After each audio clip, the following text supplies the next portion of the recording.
அனைவருக்கும் வணக்கம். காடுவெட்டி பிரம்மாண்ட இசை வெளியீட்டு விழா. ஆக்சுவலி கமலாதரில் வந்து இசை வெளியீட்டில் பட்டுக்கு பயப்படுவாங்க, அதிகம் கூட்டம் வராது அப்படின்னு கொஞ்சம் பயன்தான் போடுவாங்க. சில எஸ்டி வெளியீட்டெலாம் பார்த்துருக்கேன், கூட்டம் ரொம்ப கம்மியாக இருக்கும். அப்போ ஏன்டா இங்கே ஏன்டா போட்டாங்க, கூட்டம் வரலையே அப்படிலாம் நினச்சிக்கிட்டேன். அப்படி நினச்சி தான் வந்தேன். இங்கே பார்த்தா 5-6 மடங்கு இருக்குது, பெரும் கூட்டம். ஆனால் இது வந்து ஒரு பிரம்மாண்ட இசை வெளியீட்டு விழா. தளபதி படம், சூப்பர் ஸ்டார் படங்கிற கூட்டம் வருது வேற, காடுவெட்டிக்கு வருது பத்திலா.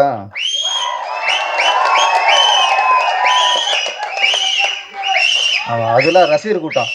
இது உணர்வுபூர்வமான கூட்டம். இந்த படத்தின் இயக்குனர் சோலை ஆறுமுகம். ஒரு வகையில் என்னோட வழி வந்தவர் நினைக்கிறேன், என்னோடய வாய்ஸ் தான் நினைக்கிறேன். ஏன்னா என்னோடய அசிஸ்டண்ட்டு நந்து அவர்கள், படவா இயக்குனர் நந்து, அவரோட சிஷியர் தான் சோலை ஆறுமுகம். அதனோட என்னோடய சிஷியர் தான் நீங்களும். ஆமாம், பேரை காப்பாற்றுங்க, காப்பாற்று. ரொம்ப விவரமான ஆளு. டைட்டில் கார்டுன்னு வச்சுட்டு இவர் சோலைன்னு வச்சுட்டார், ஈக்குவல் பண்ணுறாராம். அது காடு வெட்டி இவர் சோலை ஆறுமுகம். பேலன்ஸ் ஆயிடுச்சு. Okay okay. நடிகர் பிரசாந்தோட அப்பா தியாகராஜன், அவர் ஆரம்ப காலத்தில் வெளிநாட்டத்தில் நடிச்சிட்டு இருந்தார். மலையூர் மம்பட்டியான்னு ஒரு படம் மிகப்பெரிய ஹிட், அவர் கதை நடித்தார். அந்த படத்துக்கு அப்புறம் அவர் மிகப்பெரிய ஹீரோ ஆயிட்டார். அதுக்கப்புறம் நெப்போலியன், அவரும் ஆரம்ப காலகட்டத்தில் வெளிநாடு நடிச்சிருந்தார். சீவலப்பெரு பாண்டி, அதுக்கப்புறம் மிகப்பெரிய ஹீரோ அவர். அதே மாதிரி நம்ம அண்ணன் ஆர்கே சுரேஷ் நிறைய படம் வெளிநாடு நடிச்சிருந்தார். இப்போ காடுவெட்டியில் கதாநாயகன்.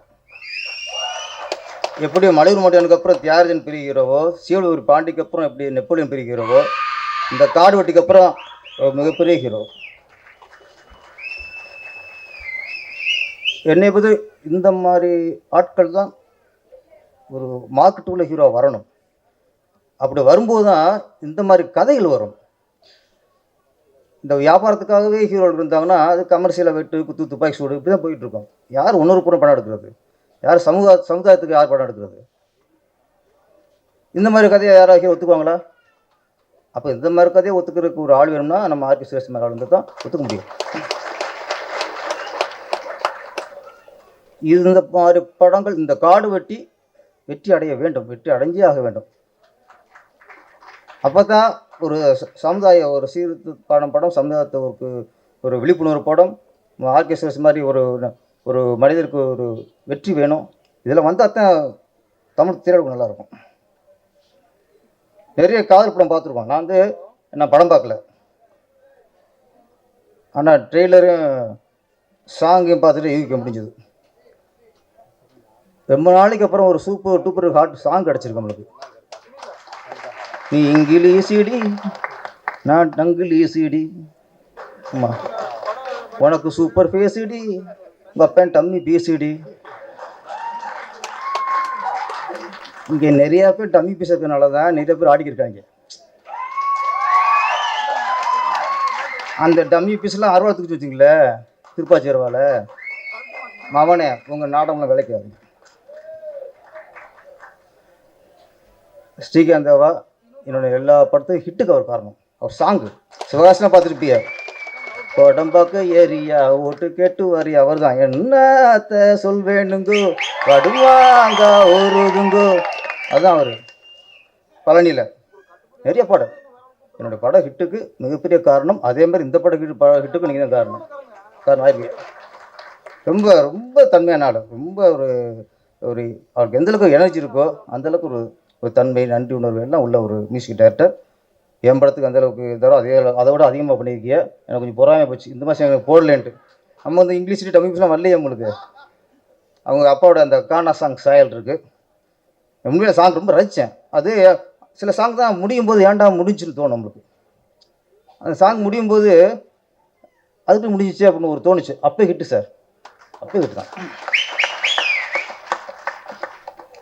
சரி, மேட்ருக்கு வருவோம்.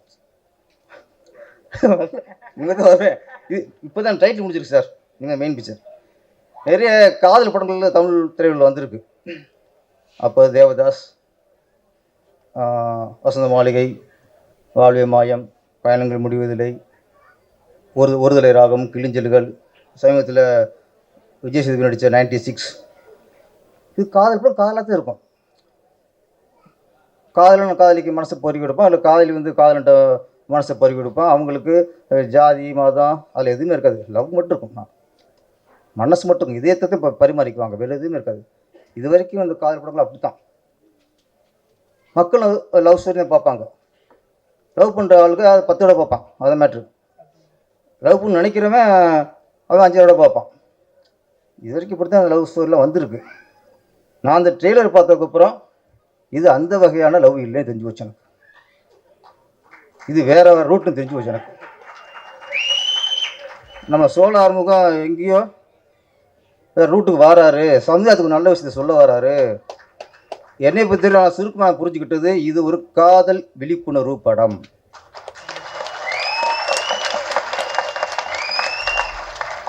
அப்போல்லாம் லவ் ஸ்டோரி லவ் படத்துக்கு போடுவாங்கன்னா இது காதலர்கள் அவசியம் பார்க்க வேண்டிய படம் போடுவாங்க. இது பெற்றவர்கள் அவசியம் பார்க்க வேண்டிய படம். கரெக்டாக சொல்கிறது. அது ட்ரெயிலர் பார்த்து கொஞ்சம் புரிஞ்சுட்டு காசு பேசியிருக்கேன். ட்ரெயிலருக்கு எப்படின்னா படம் பார்த்து என்ன வேலை பேச தெரியல எனக்கு. ஏன்னா இப்போ காதல் வேற மாதிரி இருக்கு. எல்லாரும் சிலருக்கு ஜாதி மதம் மொழி ஏழை பணக்காரன் இது எதுவுமே இல்லாமல் லவ் பண்ணாமல் அதில் எதையும் பார்க்காம அதுதான் அங்கே புரிஞ்சுமான லவ். அதுதான் தெய்வீகமான லவ். எங்கே இந்த ஜாதி பொண்ணைத்தான் லவ் பண்ணணும், அதுக்கு எவ்வளோ சொத்து இருக்குது இது இருக்குன்னு பார்த்து லவ் பண்ணால் அது புனிதம் இல்லை, அது சாக்கடை. அதை அடையாளம் காணணும். ஒரு பொண்ணுகிட்ட மனசை பறி கொடுத்து லவ் பண்ணணும். கண்டதும் காதல் பாங்கள அது லவ். ஒரு பொண்ணை ஒருத்தன் ஏமாற்றி லவ்ங்கிற பேரில் ஏமாற்றி அவளை லவ் பண்ணான்னா அவனை விட கொடூரமானவன் ஒரு மிருகம் யாருமே இல்லை. அங்கே தான் இங்கே நிறையா பெண்கள் இங்கே ஏமாந்து போகிறாங்க. அதனால் சொன்னேன், இது வந்து ஒரு காதல் விழிப்புணர்வு படம், பெண்களெல்லாம் பார்க்க வேண்டிய படம் இது.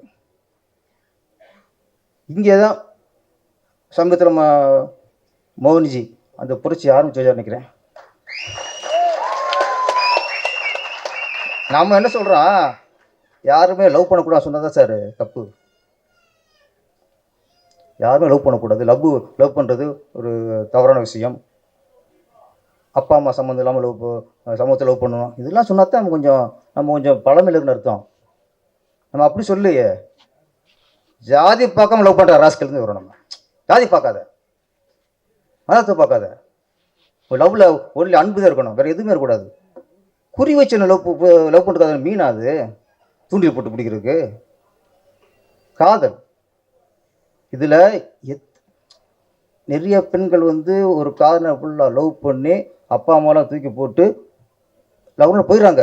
அது தப்பு சொல்ல, அவன் கரெக்டாக தான் ஓகே. அந்த காதலன் கரெக்டாக நல்லா இருந்தால் உண்மையான லவ் பண்ணி கல்யாணம் பண்ணாலும் பிரச்சனை இல்லை. மாவனை நீ அந்த பொண்ணை ஏமாத்திருந்தேன்னா தப்பு. அதை சொல்கிறது தான் இந்த காடு வெட்டி. இது காடு வெட்டில் இது பலர் வெட்டிடும். பலர் என்னென்ன பலரோட அந்த கெட்ட எண்ணங்களை வெட்டி போட்டோம். சோலை ஆறுமுகம் ஒரு நல்ல விஷயம் சொல்லியிருக்காரு. கண்டிப்பாக இந்த படம் யாரும் சொன்னாங்க தென் மாவட்டத்தில் வெட்டியடி வைப்போம்ட்டு. இது தமிழ்நாடு முழுக்க வெட்டியடி சார். அது என்ன தென் மாவட்டம் வட மாவட்டம் இது எல்லா மாவட்டமும் பொதுவான படம். அது எல்லா வெட்டியடி. இன்னொன்று, நான் வந்து இந்த பெண்கள் லவ் பண்ணுற பெண்கள் இதுக்கு மட்டும் இல்லை. இன்றைக்கி நிறைய பேர் பெண் முன்னிட்டாங்க, ஆணுக்கு நிகர் பெண் உரிமையெல்லாம் மீட்டுட்டோம். நிறைய பொய் சார், எல்லாம் பொய். இங்கே சில இடங்களில் இப்போ எங்கள் தமிழ் திரையுலகில் சரி திரைப்படங்களையே இன்றைக்கி பெண்களை யாரும் அவமானப்படுத்துகிறாங்க. ஒரு அரசியல் அரசியல்வாதியே சொல்கிறாங்க நாங்கள் பெண் உரிமைக்கு போராடுறோம், பெண்ணுக்கு சமூகம் கொடுத்துன்னு சொல்கிற அரசியல்வாதியில் இந்த தமிழ் பட நடிகைகளை பார்த்தா ஐட்டங்கிறாங்க. அப்புறம் எப்படி நேர்ந்து அவர் சொல்லிட்டா ஓகே, நம்ம சினிமாவில் யார் கண்டனம் தெரிவிச்சா? திரையுலகில் ஒரு பெண்ணுக்கு அவமானம்னா முதல்ல எல்லாருமே குரல் கொடுக்கணும், கண்டனம் தெரிவிக்கணும். அதுதான் சார் ஒற்றுமை. இப்போ எங்கேயோ எம்எல்ஏக்கெலாம் தண்ணி அடித்து கூத்து அடித்தாங்க, எல்லாம் தெரிஞ்சவங்க தான். அது பெருசாக மக்களுக்கு படலை, மீடியாவுக்கு பெருசாக படலை. அங்கே ஒரு நடிகை போயிட்டு வந்தாங்கன்னா அதுதான் பெருசாக. நடிகை போச்சா போகலையா, ரூபா வாங்கிச்சா வாங்கலையா, எனக்கு கேட்டுட்டு உலகம். மக்கள் பிரதிநிதி, மக்கள் ஓட்டு போட்டு சட்டசபைக்கு அனுப்பியிருக்காங்க, கோட்டைக்கு அனுப்பியிருக்காங்க. அவங்க குடிச்சிட்டு கூத்தம் அடிச்சு கும்மா அடிச்சிருக்காங்க, அது தப்புன்னு யாருக்கு படலை? யோசிங்க. யாரை கேட்டுமா ஏன்டா கும்பல் அடிச்சிய? எங்கள் தொகுதிக்கு வராம இங்கே ஒரு இடத்துல அடைஞ்சிருந்தீங்க. மக்கள் வரி பணம் தான் நீங்கள் கொள்ளடிச்ச பணம். இந்த பணம் எப்படி வந்துச்சு? இதை கேட்குறதுக்கு வக்கு இல்லை. யாரோ சொல்லிட்டாரோ ஒரு அரசியல்வாதி இந்த நடிகையை போட்டு வந்துட்டு அது போனது உண்மையா நிஜமா எவ்வளோ பணம், இதில் ஆர்வம் காட்டுறோம். அப்போ என்ன அப்புறம் ஒரு பொண்ணு ஆகணும்னா அதுக்கு முக்கியத்துவம் கொடுத்துரும். திருப்பி கேட்கணும், அவங்க போனாங்களா போக பிரச்சனை இல்லை, நீ ஏன் கூத்தடிச்ச, நீ ஏன் இங்கே தண்ணி அடிச்சு ஆட்டம் போட்ட, திருப்பி கேட்கணும் சார். வழக்கு போட்டோம். மக்கள் பிரதிநிதி தானாங்க, மக்கள் பிரதியே எந்த அடிப்படை மக்கள் கேள்வி கேட்கலாம். அதனால் இந்த மாதிரி படங்கள் எப்படி காதல் வயப்புற பொண்ணுக்கு முக்கியத்துவம் கொடுக்குற படமோ அதே மாதிரி எந்த ஒரு நடிகையாக இருக்கட்டும், சாதாரண விவசாய குடும்ப பொண்ணாக இருக்கட்டும், எல்லாருக்கும் ஒரு பாதுகாப்பு வேணும். யார் ஈஸி யாரும் அசிங்கப்படுத்தக்கூடாத ஒரு சூழ்நிலை வரணும். இப்போ காடு வெட்டி மிகப்பெரிய வெற்றி அடைய வேண்டும். இயக்குனர் அடுத்து நிறைய படங்கள் உடனே படம் கமிட் ஆகி நீங்கள் டக்குன்னு வேறு மாதிரி மாறிடாமல் இதே மாதிரி மக்களுக்கு கருத்து படமாக எடுங்க. இந்த குடிசுக்கு பெரிய லாபம் கிடைச்சி இதே மாதிரி அவங்க படத்தை தொடர்ந்து எடுக்கணும். இந்த டீமுக்கு எனக்கு நன்றியை தெரிவித்துக்கிறேன். நன்றி, வணக்கம்.